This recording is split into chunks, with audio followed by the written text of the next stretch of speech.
আসসালামু আলাইকুম। এখন শুনবেন সংবাদ শিরোনাম। যে কোনো মূল্যে প্রতিশ্রুতি বাস্তবায়ন, ফ্যামিলি কার্ড চালু করে বললেন প্রধানমন্ত্রী। ধৈর্যের সঙ্গে ইরান যুদ্ধ ও সংকট মোকাবেলার আহ্বান। ভয়ানক অন্ধকার রাত পার করল ইরান, আবারও স্কুল, সামরিক স্থাপনায় বোমা বর্ষণ। ইসরায়েল ও মধ্যপ্রাচ্যে মার্কিন ঘাঁটিতে পাল্টা হামলা তেহরানের। ট্রাম্পের যুদ্ধ বন্ধের ইঙ্গিতে তেলের বিশ্ববাজারে প্রভাব, ভারত থেকে দেশে ঢুকছে ডিজেল। মোটরসাইকেলে জ্বালানির সীমা এখন 5 লিটার। সাবেক প্রসিকিউটর সাইমুমের বিরুদ্ধে ঘুষের অভিযোগ তদন্ত হবে, জানালেন চিফ প্রসিকিউটর। হেফাজতে নেওয়া হয়েছে ফয়েজে করিমের মামলার নথি। এতক্ষণ শুনছিলেন সংবাদ শিরোনাম, এবার বিস্তারিত। যে কোনো মূল্যে নির্বাচনী প্রতিশ্রুতি বাস্তবায়ন করা হবে। বিএনপি জবাবদিহিতে বিশ্বাস করে বলেই দায়িত্ব নেয়ার 1 মাসের মধ্যেই প্রতিশ্রুতি বাস্তবায়ন করছে সরকার। দুপুরে রাজধানীর কড়াইলে পরীক্ষামূলকভাবে ফ্যামিলি কার্ডের উদ্বোধন করে একথা বলেন প্রধানমন্ত্রী তারেক রহমান। মধ্যপ্রাচ্য সহ বৈশ্বিক পরিস্থিতি বিবেচনায় কিছু ক্ষেত্রে সময় লাগলেও ধৈর্যের সাথে পরিস্থিতি মোকাবেলার আহ্বান জানান তিনি।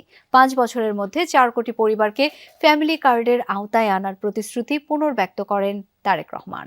জনসাধারণের কাছে এই সাধারণ মানুষগুলো ভোটেই নির্বাচিত প্রধানমন্ত্রী ছুটে ছুটে আসলেন, হাত নেড়ে শুভেচ্ছা জানিয়ে হাস্যোজ্জ্বল মুখে যেন হতদরিদ্র মুখগুলোর সামনে সেই প্রতিশ্রুতি পূরণের সাহস নিয়ে দাঁড়ালেন। প্রাথমিকভাবে দেশের 13টি জেলার 15টি ওয়ার্ডের প্রায় 37,567 জনের হাতে এই ফ্যামিলি কার্ড সেবা পৌঁছানোর উদ্বোধন করলেন তিনি। নিজ সংসদীয় এলাকার করাইল বস্তি সংলগ্ন টিএনটি খেলার মাঠে করাইল, সাততলা ও ভাসানটেক 3 বস্তির 15,000 সুবিধাভোগীর মধ্যে 17 নারীর হাতে ফ্যামিলি কার্ড তুলে দেন। ফ্যামিলি কার্ড, যেটি কেবল একটি কার্ড নয় কিংবা 2,500 থেকে 3,000 টাকার আর্থিক নিশ্চয়তা নয়, বরং দরিদ্র পরিবারের গৃহকর্ত্রীকে ক্ষমতায়ন নিশ্চিত করার মধ্য দিয়ে স্বাবলম্বী করে তোলার এক অনন্য উদ্যোগও বটে।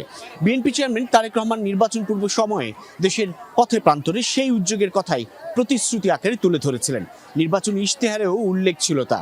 ক্ষমতা গ্রহণের পর প্রধানমন্ত্রী তারেক রহমান তা দ্রুত সময়ে বাস্তবায়নের রূপ দিলেন। গভর্নমেন্ট টু পারসন G2P পদ্ধতিতে দেশজুড়ে ফ্যামিলি কার্ড প্রাপ্তদের হাতে মোবাইল ব্যাংকিং এর মাধ্যমে 2,500 টাকার অর্থ সহায়তা দেওয়ার উদ্বোধন করেন প্রধানমন্ত্রী তারেক রহমান। বক্তব্যে ফ্যামিলি কার্ড বিতরণের মাধ্যমে দেশের নারী সমাজকে অর্থনৈতিকভাবে স্বাবলম্বী করার অঙ্গীকার করেন প্রধানমন্ত্রী। বলেন, নারীর অর্থনৈতিক ক্ষমতায়ন ছাড়া দেশের প্রকৃত উন্নয়ন সম্ভব নয়। আগামী 5 বছরের মধ্যে 4 কোটি পরিবারের কাছে ফ্যামিলি কার্ড পৌঁছে দেওয়ার কথা জানান প্রধানমন্ত্রী তারেক রহমান। বলেন, আগামী মাস যুদ্ধ শুরুর পর সবচেয়ে ভয়াবহ রাতগুলোর একটি পার করল ইরান। সোমবার রাজধানী তেহরানের বিভিন্ন এলাকায় রাতভর শোনা গেছে একের পর এক বিকট বিস্ফোরণের আওয়াজ। মঙ্গলবারও ইরান জুড়ে অব্যাহত যুক্তরাষ্ট্র ইসরায়েলের যৌথ হামলা। দাবি, টার্গেট করা হয়েছে নতুন নতুন মিসাইল, ড্রোন লঞ্চার ও বিভিন্ন সামরিক স্থাপনাকে। আরও একটি স্কুল সহ বিভিন্ন বেসামরিক স্থাপনায় বোমা বর্ষণের অভিযোগ তুলেছে তেহরান। 10 দিন পেরিয়ে 11তম দিনে গড়িয়েছে যুক্তরাষ্ট্র ইসরায়েলের সাথে ইরানের যুদ্ধ। সময়ের সাথে সাথে ইরান জুড়ে হামলার মাত্রা আরও বাড়িয়েই চলেছে যৌথ বাহিনী। সোমবার রাতভর তেহরান জুড়ে চলেছে অনবরত বোমা বর্ষণ। মঙ্গলবারও বিরামহীন হামলা অব্যাহত রেখেছে আইডিএফ ও মার্কিন বাহিনী। দুদেশেরই দাবি, তাদের লক্ষ্য ইরানের বিভিন্ন সামরিক স্থাপনা। মুহুর্মুহু বিস্ফোরণে রাজধানীর পশ্চিমাঞ্চলীয় কারাচ শহর হয়ে পড়ে বিদ্যুৎ বিচ্ছিন্ন।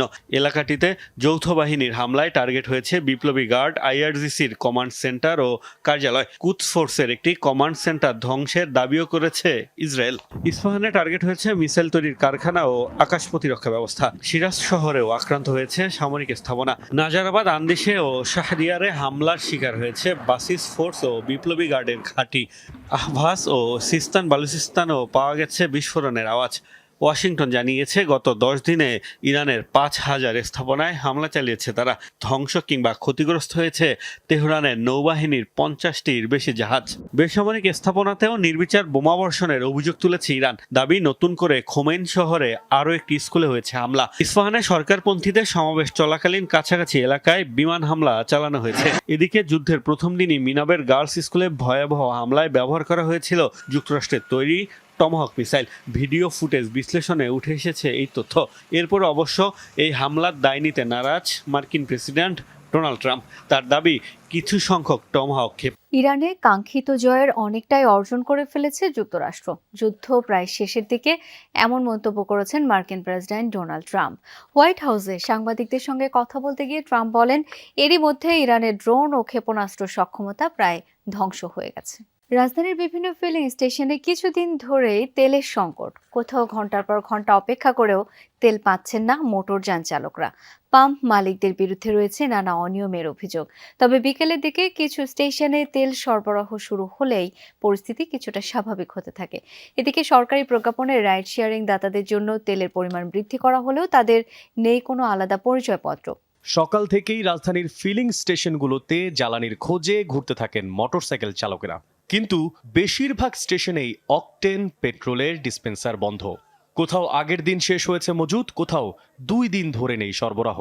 এরই মধ্যে অভিযোগ আসে রাজধানীর আব্দুল্লাপুরে একটি ফিলিং স্টেশনে রাতের অন্ধকারে টাকার বিনিময়ে পাচার হচ্ছে জ্বালানি। বিকেল 3টার দিকে ধীরে ধীরে বিভিন্ন ফিলিং স্টেশনে তেল সরবরাহ শুরু হলে পরিস্থিতি বদলাতে থাকে। সরবরাহ শুরু হওয়ার পর একটি পাম্পে অনিয়মের অভিযোগ খতিয়ে দেখতে গেলে উত্তেজনার সৃষ্টি হয়। সরকারের তরফে রাইড শেয়ারিং বাইকে 5 লিটার তেলের নতুন সীমা নির্ধারণ করা হলেও রাইডারদের পরিচয় বা চিহ্নিতকরণে সুনির্দিষ্ট নির্দেশনা দেওয়া হয়নি, ফলে এর সুযোগ নিচ্ছেন অনেকেই। পেট্রোল ও অকটেনের বেশিরভাগই দেশে উৎপাদিত হয়, এর যথেষ্ট মজুদও আছে।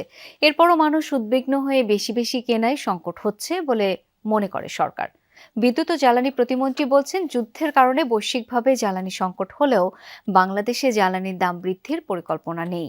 মজুদ বাড়াতে ভারতের কাছ থেকে আরও ডিজেল সহায়তা চাওয়া হয়েছে বলে মামলা থেকে নাম বাদ দেওয়ার কথা বলে আসামির পরিবারের কাছ থেকে কোটি টাকা ঘুষ চাওয়ার ঘটনায় আন্তর্জাতিক অপরাধ ট্রাইব্যুনালের সদ্য পদত্যাগী প্রসিকিউটর সাইমুম রেজার কাছে থাকা মামলার নথি হেফাজতে নিয়েছে প্রসিকিউশন। নতুন চিফ প্রসিকিউটর জানিয়েছেন, ট্রাইব্যুনালের অতীতের সকল কার্যক্রম যাচাই বাছাই করা হবে। যদিও অভিযুক্ত সাইমুম রেজা ঘুষ চাওয়ার অভিযোগ প্রত্যাখ্যান করেছেন, তবে চিফ প্রসিকিউটর জানান তদন্ত করে ব্যবস্থা নেওয়া হবে। এই কথোপকথনের দিন সকালেই জুলাই হত্যা মামলার আসামি চট্টগ্রামের সাবেক এমপি ফজলে করিম চৌধুরীর চিকিৎসার জন্য আবেদন করা হয়। ট্রাইব্যুনালের প্রসিকিউটরের সঙ্গে ফজলে করিমের পরিবারের এক সদস্যের সাথে তার এই কথাবার্তা হয় গেল বছরের 11 ডিসেম্বর। বিষয়টি জানাজানি হলে ওই মামলা থেকে তাকে সরিয়ে দেওয়া হয়, তবে আর কোনো ব্যবস্থা নেয়নি সে সময়ের চিফ প্রসিকিউটর। সম্প্রতি নতুন চিফ প্রসিকিউটর দায়িত্ব নেওয়ার পর ফজলে করিমের সাবেক স্ত্রী, একই সঙ্গে যিনি তার আইনজীবী, তার সাথে আবার কথা বলেন ওই প্রসিকিউটর। এবার মামলা থেকে নাম বাদ দেওয়ার ব্যবস্থা করে দেওয়া হবে এমন প্রস্তাব দিয়ে চান 1 কোটি টাকা। এসব কথোপকথনের বিষয়ে প্রসিকিউশন ও আইন মন্ত্রণালয়ে গড়ালে গত সোমবার পদত্যাগ করেন প্রসিকিউটর সাইমুম রেজা তালুকদার। ফজলে করিম চৌধুরীর পরিবার অবশ্য বলছে তারা কোনো ঘুষ দেননি। ঘুষ চাওয়ার বিষয়ে আগের চিফ প্রসিকিউটর তাজুল ইসলামকে জানিয়েছিলেন তারা। তাজুল ইসলামের সঙ্গে এই বিষয়ে কথা বলতে একাধিকবার যোগাযোগ করা হলেও পাওয়া যায়নি তাকে। ঘুষ চাওয়ার এই কথোপকথন নিজের নয় বলে এখনো দাবি করে যাচ্ছেন সাইমুম রেজা তালুকদার। এমন পরিস্থিতিতে সকল প্রসিকিউটরদের নিয়ে বৈঠক করেছেন নতুন চিফ প্রসিকিউটর।